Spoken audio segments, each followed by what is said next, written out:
ওই গো ওই গো গিন্নি, কোথায় গেলে? আরে তাড়াতাড়ি এসো, বাজারটা ধরো দেখি, আমার যে রাজসভায় যেতে দেরি হয়ে গেল। আসছি আসছি। তা এত চিৎকার করে বাড়ি মাথায় তুলছো কেন শুনি? করেছো তো এই সামান্য বাজার, তার জন্য আবার এত চেঁচামেচি? বাবা, কি? আচ্ছা এই বাজারকে তুমি সামান্য বলছো? এটা যদি সামান্য হয় তাহলে অসামান্যটা কি শুনি?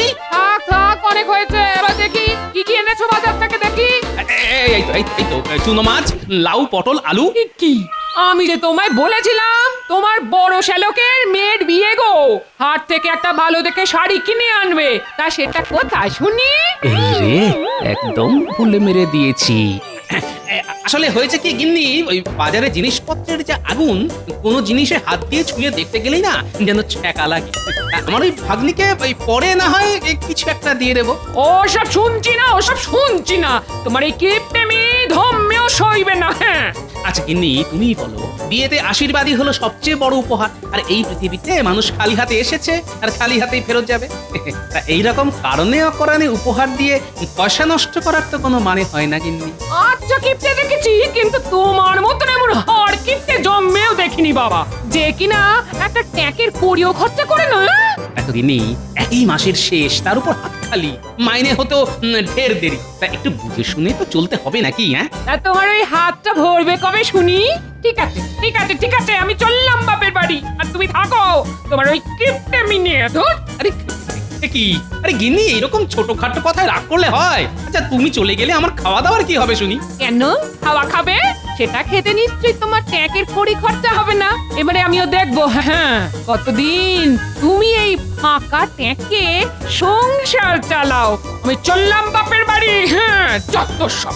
যা বাবা, এটা কি হলো? দূর চাই, আমিও যাই রাজসভায়।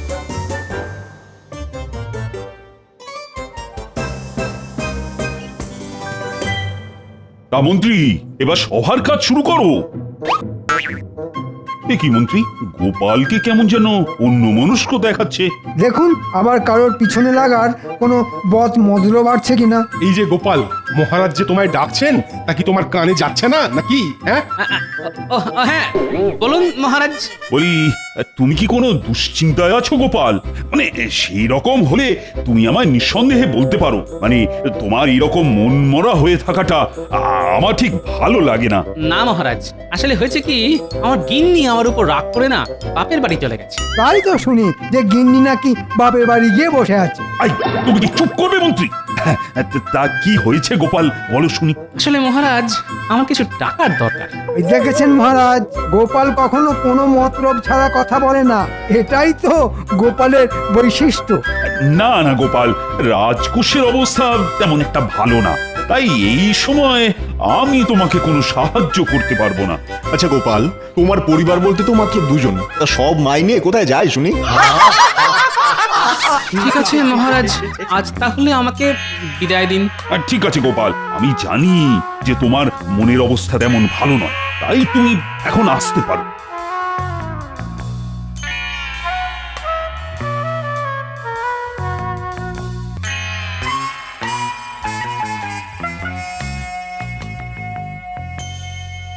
এ কি ভোলা, তুমি এরকম মাথায় হাত দিয়ে বসে আছো যে, কিছু হয়েছে?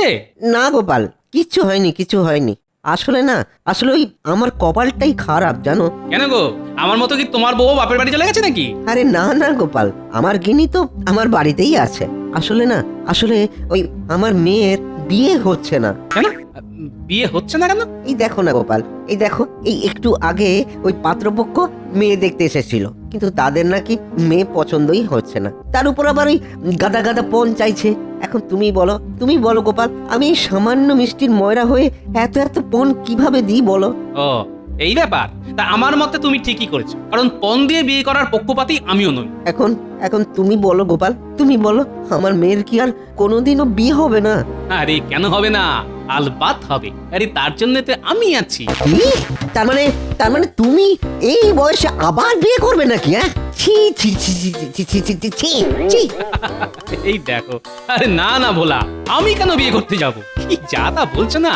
আমি বলতে চাইছি যে তোমার মেয়ের বিয়ে করানোর ভার আমি নিলাম, হলো? হ্যাঁ,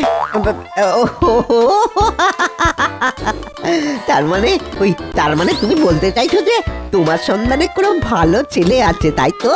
সেটা আমি আবার কখন বললাম? তবে আরে বাবা, আমার সন্ধানে একটা ভালো ঘটক আছে, বুঝলে, যে তোমার মেয়ের জন্য একটা টুকটুকে রাজপুত্রের মতো বর দেখে। হ্যালো, আচ্ছা গোপাল, ওই রাজপুত্রের কথায় মনে পড়লো, তোমার জামাইকে তো অনেকদিন তোমার বাড়িতে আসতে দেখিনি, তা তার কি খবর? আর সে তো খুব ভালোই আছে, আর আমার মেয়েও বেশ সুখেই ঘরকন্যা করছে, বুঝলে। এই বেটার ছেলে ঘটকই তো আমার মেয়ের এই সম্বন্ধটা আনলো, আর আমার এত বড় সর্বনাশটা ডেকে আনলো। কিছু কি বললে গোপাল? কই বাবু, কিছু না, কিছু বলিনি তো। তাহলে গোপাল, তুমি এক্ষুনি নিয়ে চলো আমায়। হ্যাঁ, সেই ঘটকের কাছে এক্ষুনি নিয়ে চলো আমায়। আরে ভোলা, এত হড়বড় করো না তো, কথায় আছে না, সবুরে মেওয়া ফল। ও তাই বুঝি? হ্যাঁ, কিন্তু তোমার মেয়ের বিয়ে না হয় আমি পাকা করে দেবো। কই, আমায় তো তুমি এই খুশিতে মিষ্টি মুখ করালে না। কি খাবে? হ্যাঁ, কি খাবে গোপাল? তুমি শুধু একবার বলো কি খাবে। এখন তুমি না হয় আমায় একটু রসগোল্লাই খাওয়াও। আচ্ছা গোপাল, আচ্ছা।